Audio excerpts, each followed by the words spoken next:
اور ایسا شخص جو حرام طریقے سے مال کماتا ہے، سود کے ذریعے سے، رشوت کے ذریعے سے، لوگوں کا مال ناحق طریقے سے جمع کرنے سے، یتیم کا مال کھانے سے، یا کوئی بھی ایسا طریقہ کہ جو کسی ایسے کے اوپر جو ہے وہ مبنی ہو کہ جو حرام ذریعے پر ہو،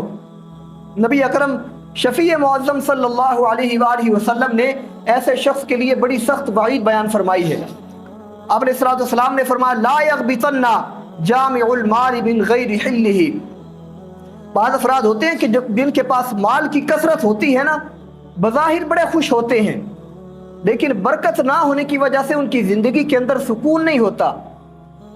بے شک اولاد کی نعمت بھی ہو، مال کی کثرت بھی ہو، لیکن جو حرام طریقے سے کماتا ہے اس کی زندگی کے اندر راحت اور سکون جیسی کوئی چیز نہیں ہوتی، بے شک وہ بڑے بڑے محلات کے اندر ہی کیوں نہ رہتا ہو۔ تو آپ علیہ الصلوۃ والسلام نے فرمایا لا یغبطن جامع المال من غیر حلہ، کہ حرام طریقے سے مال کمانے والا شخص خوش نہ ہو، وہ خوشی اپنے چہرے کے اوپر ظاہر نہ کرے۔ کیوں؟ اس وجہ سے فَإِنَّهُ إِن تَصَدَّقَ بِهِ، اگر وہ اپنے اس حرام طریقے سے کمائے ہوئے مال کا صدقہ بھی کر دے، جو اس نے رشوت کے ذریعے سے، کسی کا مال نہ حق کھانے کے ذریعے سے، کسی کے زمین یا جائیداد کے اوپر قبضہ کرنے کے ذریعے سے کما کر اس مال سے صدقہ کیا ہو، فرمایا اگر وہ اس کی طرف سے صدقہ کرے گا لم یقبل منہ، اللہ رب العالمین اس کے اس حرام طریقے سے کمائے ہوئے مال کی طرف سے صدقے کو قبول نہیں فرمائے گا۔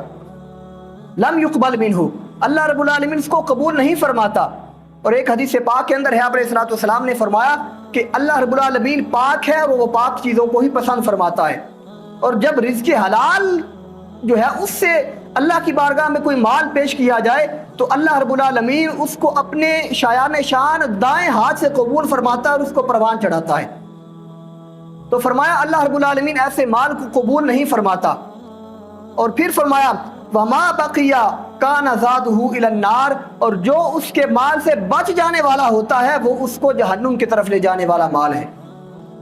بے شک وہ سارے کا سارا مال صدقہ کر دے۔ اور ایک بات ہمیں یاد رکھنی چاہیے، فقہاء نے اس کو بالکل واضح طور پر لکھا ہے کہ جو حرام ذرائع آمدنی سے جس کا مال اکثر مال حرام طریقے سے کمایا گیا ہو، اگر وہ صدقے کی نیت سے یا ثواب کی نیت سے وہ حرام طریقے سے کمایا ہوا مال اللہ کی بارگاہ میں دے گا تو وہ دار اسلام سے خارج ہو جاتا ہے۔ یہ کوئی عام بات نہیں ہے، یہ صرف کمانے کی حد تک نہیں ہے، بلکہ یہ صدقات اور خیرات کی حد تک بھی ہے کہ اس وقت تک اللہ رب العالمین کسی کے مال کو، کسی کے صدقے کو قبول نہیں فرماتا جب تک وہ حلال طریقے سے کمایا ہوا کیوں نہ ہو۔ حلال طریقے سے ہے تو پھر رب اس کو قبول فرمائے گا، نہ صرف اس کا مال بلکہ اس کی جملہ عبادات بھی قبول ہو جاتی ہیں۔ ایک حدیث پاک کے اندر ہمیں اشارہ ملتا ہے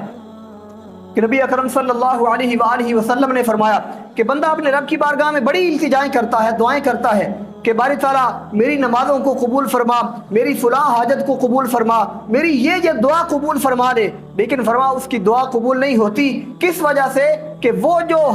لقمہ اپنے پیٹ کے اندر ڈال رہا ہے وہ حلال طریقے سے نہیں بلکہ حرام طریقے سے آیا ہوا ہے۔ تو پھر اللہ رب العالمین کس طرح اس کی دعاؤں کو شرف قبولیت عطا فرمائے،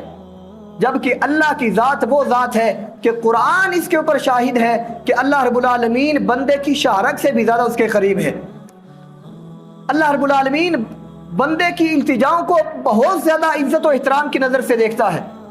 اللہ رب العالمین اس کو بڑی مقام کی نظر سے دیکھتا ہے، عزت کی نظر سے دیکھتا ہے، لیکن وہ شخص جو حرام طریقے سے مال کماتا ہے، خود بھی کھاتا ہے، اپنے بچوں کو بھی کھلاتا ہے، آپ علیہ الصلوۃ والسلام نے فرمایا رب نہ تو اس کی عبادتوں کو قبول کرتا ہے اور نہ اس کی دعاؤں کو قبول فرماتا ہے۔